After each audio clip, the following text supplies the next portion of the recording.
the biggest challenge or fear or whatever you want to call it of AI is not AI replacing creators. It's creators voluntarily replacing themselves with AI. What's up, everybody? Welcome to the Bodega, the Fruitstand Studios podcast, where we talk creators, business owners, content, and commerce. Our guest today, I have a good introduction for him. I know him personally, but I want to make sure we're all on the same page. Our guest today, a kid grew up in Southern California, San Clemente. His dad played in the NFL, and his mom holds the Guinness World Record for most fitness videos ever produced by a single human being. He wanted to play in the NFL, quarterback at UC Davis. That was his whole dream. And while playing college football, he launches a business teaching moms how to keep their kids safe off Snapchat. The NCAA shut him down. And investigation, full year, frozen. He fights it and wins. Then Snapchat collapses. And instead of quitting, he moves everything to Instagram. Today, he's sitting at 913K followers, growing 1,000 new ones every single day. He co-founded one of the #1 Instagram coaching communities in the world, Insta Club Hub, currently with 50,000 plus members. He hosts the Build Your Tribe podcast. He's a meta consultant, and he had the head of Instagram on an interview last year. Sit down, being able to ask all the questions we want. He runs all this content and all his job under 2 hours a week. Off the clock, he's a backcountry skier, snowboarder, powder chaser. He has 2 dogs and a bird named Yuki. He tracks down the best burritos he can find, and sushi Saturdays are a non-negotiable. My good friend, Brock Johnson. Thanks for the intro, buddy. That was a good one. I like it. I tried to put a little effort into Yeah, that. that was- I yeah. could have just said, You can send that to me. I might use it as my new bio. Okay. I need to rewrite mine. Not enough characters, but Yeah. we'll Yeah, try I to like get that that. right there. All right. So I just want to jump in this, like, seriously, the most important question. How many days did you get on snow this year? 49. 49. Okay. Yeah, which I was really proud of Right, because right. it wasn't the best snow year here in Utah. But I still got to 49. I was a little bummed I didn't hit 50. Okay. But yeah, I was happy with yeah. 49. All right. Yeah. Yeah. Which is bad. For some of you that don't know, that's actually like a sad note in his world. Yeah. I know it sounds like a lot, but Yeah, I think the year before was like, I think I got to maybe like 62 maybe, and the year before that was high 50s. So yeah, it was a down year, but I recognize it's still like the 1% of the 1% of the 1% who get to snowboard 50 plus days a year. yeah, it's the favorite thing. Well, cool. I have just so much to ask. It's fun to sit with you and actually have you like cornered, being able to talk to you like this. Having you as a friend, dude, is just one of the funniest things, just because like your brain's always active, even when like can tell you're trying to like just hang out. That Yeah. like you'll see something, be like, oh, okay, that's a trend. Yeah, and yeah. you're always on top of that. So Yeah. I always appreciate, the good times we have with that. But it's good to just sit here and actually Yeah, talk about. absolutely. So, all right, first question. You're known as an Instagram coach, but when someone asks what you actually do, what do you tell them? I think it depends on who's asking me. If it's like my neighbor or someone I meet at the grocery store, I have to give like the high level. Oh, I do marketing. Oh, I do, social media advising. Maybe if I want to like give them a little bit more juice. But if I really break down what I'm doing, I'm at scale helping as many brands, personal brands, business owners as I can on a daily basis to figure out how to organically grow on Instagram. So that's why I have the Instagram where I post a dozen times a day. That's where I have the podcast where we're doing weekly episodes. It's all just putting out all this free value so that you can learn to grow your brand or business or whatever on Instagram specifically. And then I have like my actual business on the back end, which is where you can pay for more hands-on stuff, or you can pay for more thorough ideas, or you can pay for, hey, here's the actual step 1, step 2, step 3, instead of a podcast where it's like, one episode is step 17, the next episode is step 4, the next episode's about Claude. And it's like, how do I connect all these things? That's what the paid business is for, but that's essentially what I do. Awesome. Yeah. So because I've snowboarded with you so much and I see how much your free time is important to you. Very, yeah. Yeah, very. Like it's crazy. It's awesome. I love Yeah. how you prioritize that part of your life. Yeah. Running a 7-figure business. Mm-hmm. What do you think most creators are getting wrong about their free time and how much effort they should be putting into their work? Yeah, that's a really good question. I think especially when it comes to the specific topic of creators. I think that creators, and especially people who call themselves creators or consider themselves creators, oftentimes are the creatives. They're the artists, and so they view their content as art. And I don't view content as art. I think that there can be artistic elements to it, but I think if you view your content as art, it's going to be draining because the way that art is supposed to exist does not mesh with the way social media algorithms work because you're not rewarded for the experimentation in the same way. You're not rewarded for spending a long time making this perfected craft. You know, like if you're Michelangelo and you're making this amazing sculpture and it took you 12 years of work to create this beautiful masterpiece, you're not going to be rewarded for that on social media. Social media rewards output and volume and quantity, not necessarily the quality. Like quality matters, but not to the same degree as it does in art. There's nuances that make art magical. You'll watch a movie and then you'll go home and watch a YouTube video that breaks down all these little nuanced things, and you're like, oh man, that's beautiful. And I can appreciate that.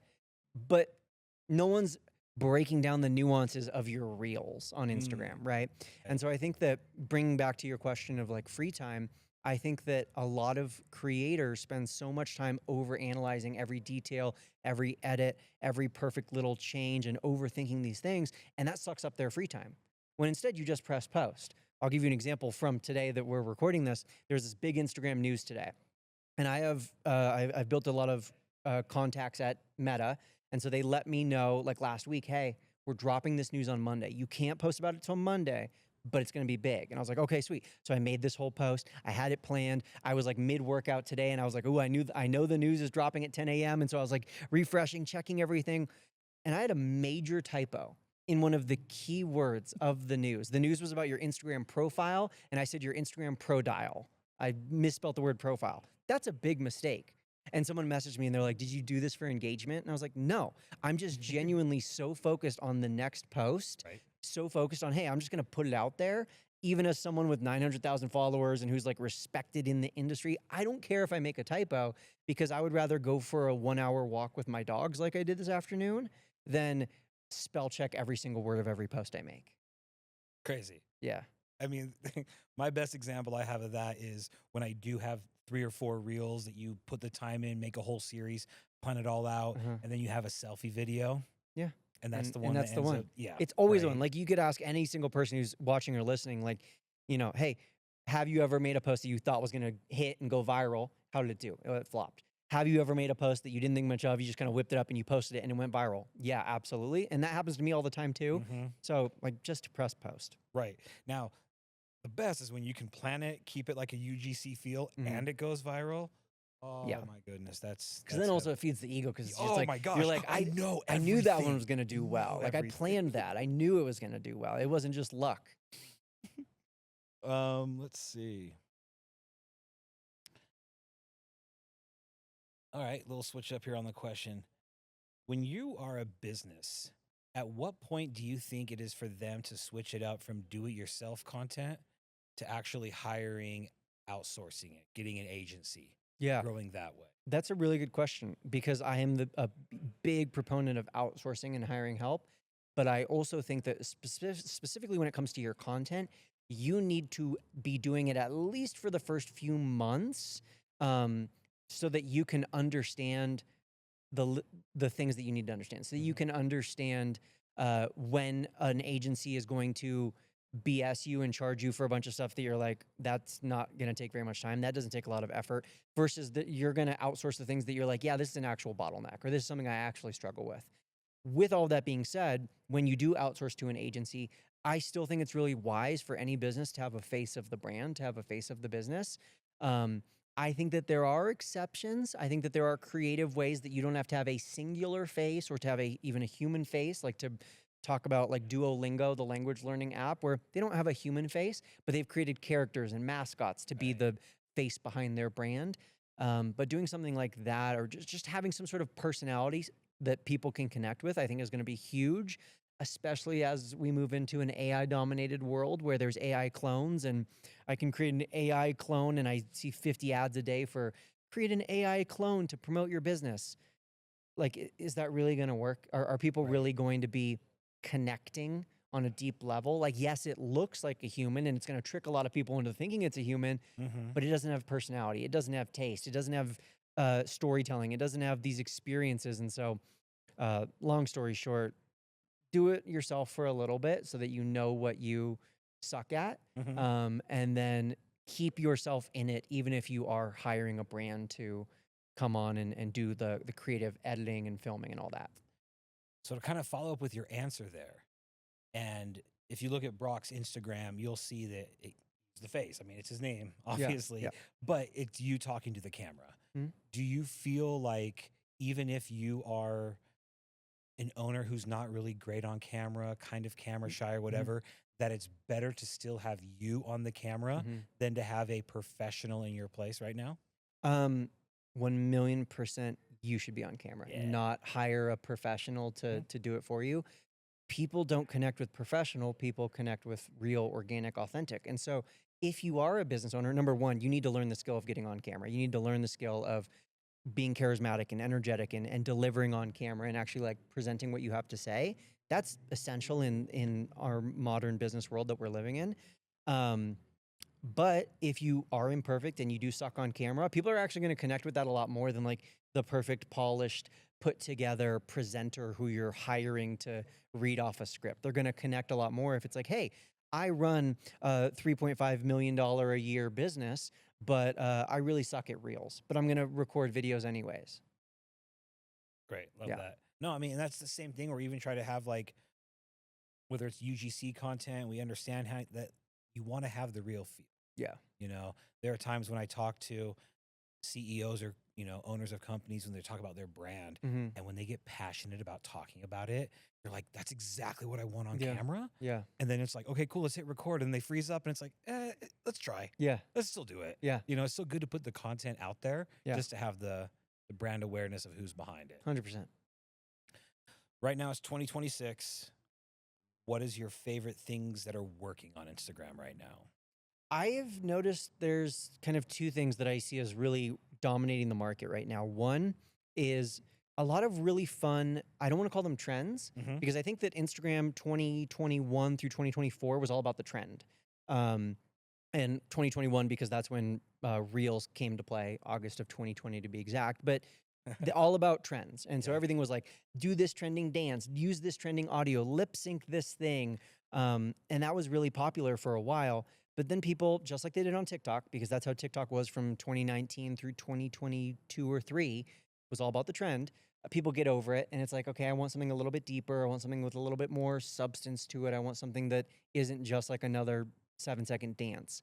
And so what we're seeing in 2026, number one, is what we could call formats, a variety of formats. So rather than just talking head, where I'm going to get on camera and speak directly into the camera and I'm going to chop it up and add some Alex Hormozy style closed captions, creative formats, again, where I'll give you examples. One is, we saw a ton of these in March, around the time of March Madness, is like bracket style videos, where like you're a business owner and you're talking about this versus that, who's the winner? This versus that, who's the winner? Okay, now the two winners play, and then who's the winner of that? Another style is like just your classic split screen, where there's like the screen is divided in half and you have some sort of tutorial or whiteboard on the top. Whiteboard in and of itself is an entire genre of content. Right. And so there's like all these formats that are just unique, basically ways of delivering that aren't just your boring, I'm going to talk directly to the camera for 60 seconds. And then that kind of leads me into the second thing that we're seeing working really well this year, which is what has been nicknamed yapping content. And yapping content is, yap is a Gen Z term for talking, rambling on, whatever. And yapping content, it feels like you're FaceTiming your friend. So it is very similar to a talking head reel, but my differentiation between the two is that a talking head reel is edited, it's scripted, it's polished, it's cut, it has fancy captions, it's very psychologically thought out as to like, what's my hook gonna be? What's my call to action gonna be? Whereas a yap feels like, hey, I just FaceTimed my friend picked up, and I had 60 seconds to deliver some note and to tell them whatever it is that I wanted to tell them. So it's very organic. There's no cuts. It feels very real. There's a lot less editing and lighting and all this fancy stuff. It's like I'm just going to whip out my phone, and oftentimes they're filmed in the car, or they're filmed like, in the kitchen, and you're like leaning across the kitchen counter. And so they feel very organic and real. Right. And those are really working well. They're hard to do right. But those, when they are done right, are really working well. Yeah, I mean, I definitely feel just like you said earlier about the one misspelling of a word or whatever on there. I think someone like me, not a perfectionist, but the part of me would be like, I'd be 75% through a yapping content video and then say something horribly wrong. Yeah. And then now the idea is, well, I have to start over because I Yep. don't want to have this cut. Yep. I don't want to have this Yeah. do there, And that's the challenge, where people are like, oh my gosh, yapping sounds so great because I don't have to edit. I don't have to cut it. I don't have to do all this stuff. True. But you're going to have to do 17 takes. So it's Right. less on the back end in terms of the editing, but it's more on the front end in terms of you might have to do a bunch of different versions of this because, yeah, you want it to be organic and authentic. But sometimes you're like, you literally said a word so wrong that you're like, okay, I just had to stop the Right. video. Or like, hey, why I said this thing, I went down this tangent and I went down this rabbit hole, and it's like, that's dumb. Like, people are not going to stay watching this. So again, it's hard to do right, takes more on the front end, but when done right, it can work really well. It's great. I had all these questions, and then now he says something. I'm like, dude, I gotta ask something else. With that yapping content, in your opinion, I think that what's funny is I can think of several people, including myself. We had donut day the other day. Uh-huh. I had a yapping style in my story, Uh-huh. but I didn't make that a reel. Mm. Do you feel that if someone has a car vent, a topic, or whatever, and they use it as a story, to repurpose that as a reel later, is that loss of quality? Is No, that a that's loss super of smart. authentic? Okay. That's super smart. And I think that's a great way to go about things. And that's something that I do all the time is because I oftentimes have like my entire week or 2 weeks or 3 weeks completely planned in advance. I currently have like over 100 posts scheduled in 2027. So I'm like way out in advance. But sometimes I'm going through my day and I'm just posting stories, talking about stuff, whatever. And I post something on my stories and it's getting a lot of responses. And I'm like, people are really into this. They're really Okay. eating this up. They're really engaged by this, and I wasn't expecting it. So maybe I'll take some of my posts that were scheduled for this afternoon and I'll bump them out to make space for this story that I had previously posted. Or I'll let the story expire and then I'll post it as a reel like 2 or 3 days from now, just so it's not like back to back. But I think that's really smart. Yeah. Okay, cool. It's funny you talked about the profile grid. Mhm. I shot a video about that today. I definitely cut myself, 4 or Mhm. 5 different cuts in there, wanted to update people on there. Yeah. Even though it's not my direct niche, I still feel I love to share information. I Mhm. know yapping is becoming more trend versus educational style. Do you feel that educational style is now a dead weight, or do you still feel like there's still ways to do it? You feel like No, so here's what's a lot of people have gotten wrong. For the last decade, every social media expert who's in my field, myself included, has been saying make valuable content. right, And that is true, but that has been misinterpreted. So when people hear make valuable content, they hear make educational content. And then when they hear educational content, they think about all their years in school and all of the lectures that they've attended and watched in their life, and they're boring as hell. And so that's what they make. They make no offense to PBS, they make a PBS educational documentary where it's like, what am I watching right now? Like, I went on Instagram to get dopamine and to right, consume short videos, and I'm watching short, all these fun, quick little hitters that are giving me little hits of dopamine. And then you're like, hey, sit here for the next minute and a half and I'm going to teach you something. And it's like, oh my God, I'd rather watch paint dry. With that being said, it just goes back to my previous answer about the format of your content. So you can educate, you just have to do it in a way that is currently going to entertain someone, in a way that's going to captivate them at the same time. So yapping is something where it's organic and it's raw and it's real and it's uncut, but you can yap and teach a lesson at the same time, right?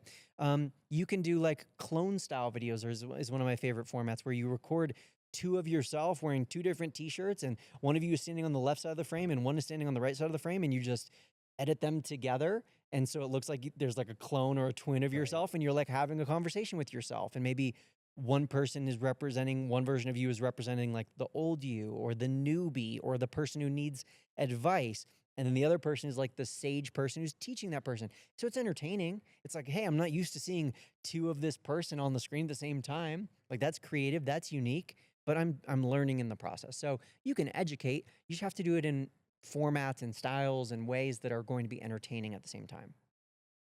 Cool. Yeah. Personal question. Mhm. Do you consider yourself a celebrity? No, no. He says that, but what's funny is I feel like you're at that perfect, like, you're almost at 1 million followers. Okay. But you're at that perfect level of fame that you and I can go get pizza right now, go to the mall downtown, Salt Mhm. Lake. Maybe no one will notice you. Yeah, probably not. But when people do notice you because you are so friendly in your content and everything like that, dude, people come up to you like they know you. Yeah, and I appreciate that. And no, I don't think I'm a celebrity. I think that there's also was a time a few years ago, like right when I was popping off, Mm-hmm. that like more people would recognize me. But no, I definitely don't consider myself a celebrity. No. Definitely don't act like one. You're a pretty down to earth Thanks. dude. Thanks. uh, you did get the head of Instagram Yeah. for an interview. Out of that whole thing, what was your favorite takeaway? I there's kind of two parts to this. My favorite real takeaway was that he loves to snowboard, and we talked for 45 minutes before the interview started just about snowboarding, to the point where it was like, oh yeah, I only have 2 hours of his time because he's a busy guy, and I just spent the first 45 minutes talking about snowboarding. I better do this interview. Like we were literally sitting here, like, and all the filmers were like ready to press record, and we were just yapping about snowboarding. He's like, yeah, I go to Tahoe every weekend, and my kids are on the snowboard, all this stuff. I'm like, wow, I like this guy. Like we could snowboard together and I would love that. But my favorite takeaway from the actual interview itself, it was a really great conversation and a lot of people learned a lot from it. I think that the biggest takeaway that I had was that there isn't necessarily any cheat codes. There's not really any like crazy hacks. There's not really any like crazy things that, you know, you can do or any crazy algorithm tricks that you need to try. It really just goes back to human psychology. And a lot of the things that people describe as, like, don't do this, you're going to be punished, or you have to try this because Instagram rewards it. A lot of those things are myths. And in all reality, if you just go back to the basics and you focus on human psychology, the algorithm will reward that. Everyone's favorite word, AI. Okay. How do you feel it is helping creators right now, and how do you feel like it's hurting creators?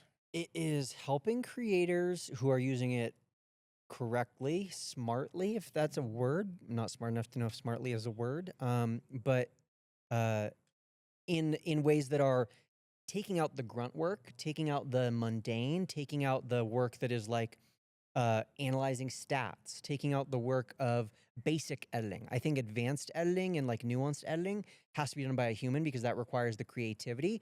But basic editing can be done by AI in an instant. I use it for a lot of my like quick little reels, or like I do a series where I review a reel every day. I'll use AI to trim up the dead space and remove the bad takes and remove uh, the the bad edits from that video so that I'm left with just the good takes. And then I can go in as a human with taste and personality and preferences to make little changes and to add little things and add like a little GIF here and add like a little sound effect here that I want.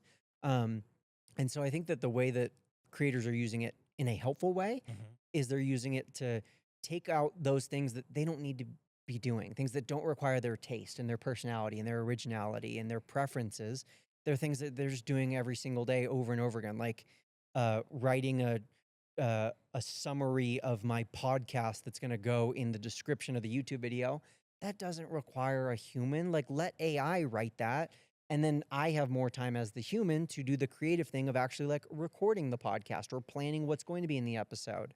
Um, and so I feel like I kind of answered both things there. But I think Yeah. that, the biggest thing that creators are doing wrong is, I'm going to steal this from my mom. This was a quote she said on my podcast a few weeks ago, is that AI, the biggest challenge or fear or whatever you want to call it of AI is not AI replacing creators. It's creators voluntarily replacing themselves with AI and becoming this bland, watered down carbon copy of what everyone else is. And it's like you can see it from a mile away, you can smell it, it's horrible.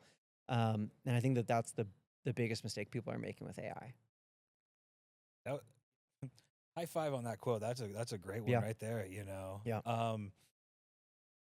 I want to. This is just a spitball question. Now that I'm trying to think of this, where do you think the most AI slop content of text is right now? Not visually. Where do you feel? Oh, in like where are we seeing the most AI slop in like a written text format? I think email. Okay. I think email is a huge one where like email marketing is still huge.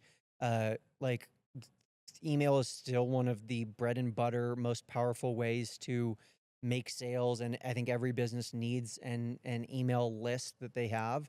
But what a lot of businesses are doing is they're letting AI write all of their emails. And I heard a really great quote the other day, which was, um, "If you're not going to bother to write it, why would I bother to read it?" And I was like, "Yeah, that's really really good." So the way I use AI in my emails is I'll use it to like spell check, I'll use it to brainstorm, but then I'm the one actually like writing the final copy of the email so that it's my brand, my voice, and my personality. Our content manager, Sonia, shout out to her. She said that she loves to screenshot things, give it to Chat GPT and stuff, and then it's able to look for spell check. It's not changing her Yeah. email. It's Yeah. not Yeah. changing who she is. It's Mhm. just Yeah. clarifying it. Yeah. And I was just, oh, that was beautiful on Yeah. that. Yeah. Um, let's see. Still got more time here. Yeah, good. Okay. A business owner has under 5,000 followers and they're about to give up on content completely. What would you say to them? I'd say, how much have you posted? Because my guess is they have less than 5,000 followers. They've posted less than 200 times, is my guess. Okay. Um, there's a direct correlation, at least on Instagram, on many other platforms as well, but I specifically can speak on Instagram. That's my jam.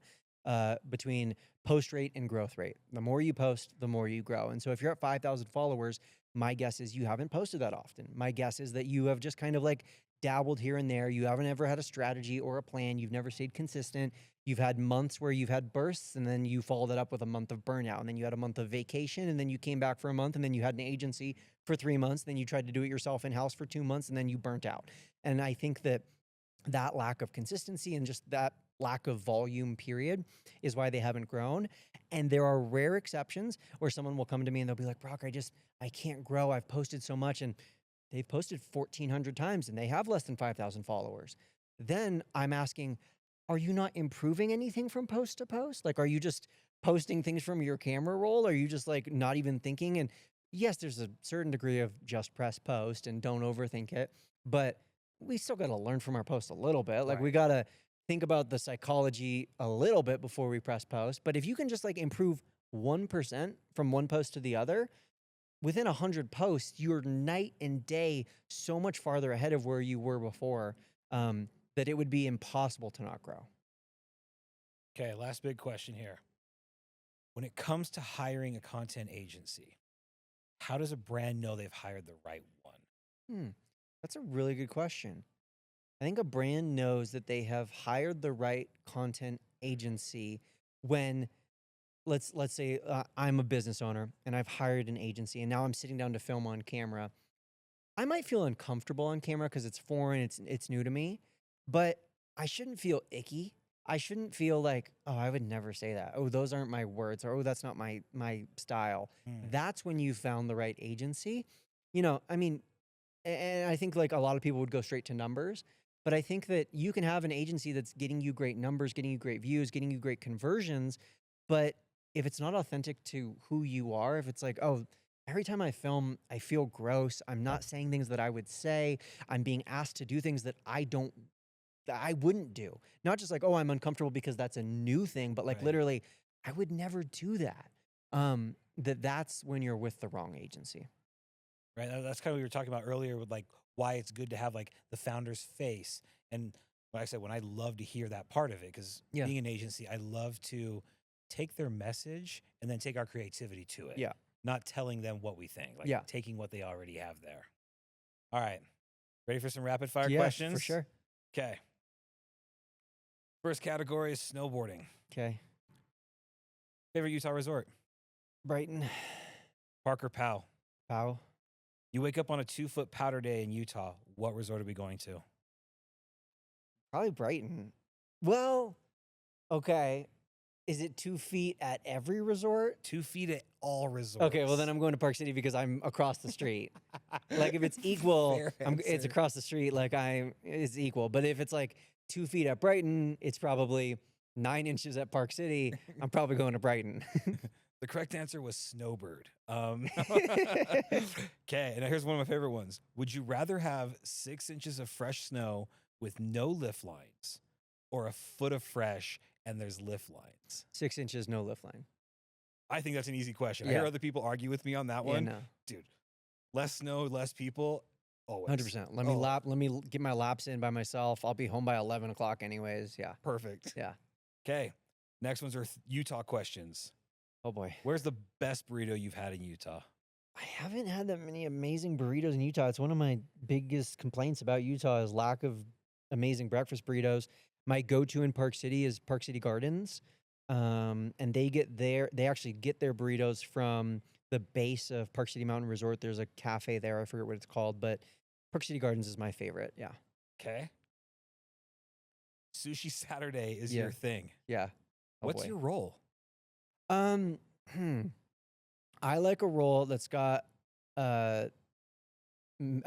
avocado, salmon, and like spicy mayo on top. But there's we could go in we could have a whole hour-long conversation about sushi. Now I'm getting hungry.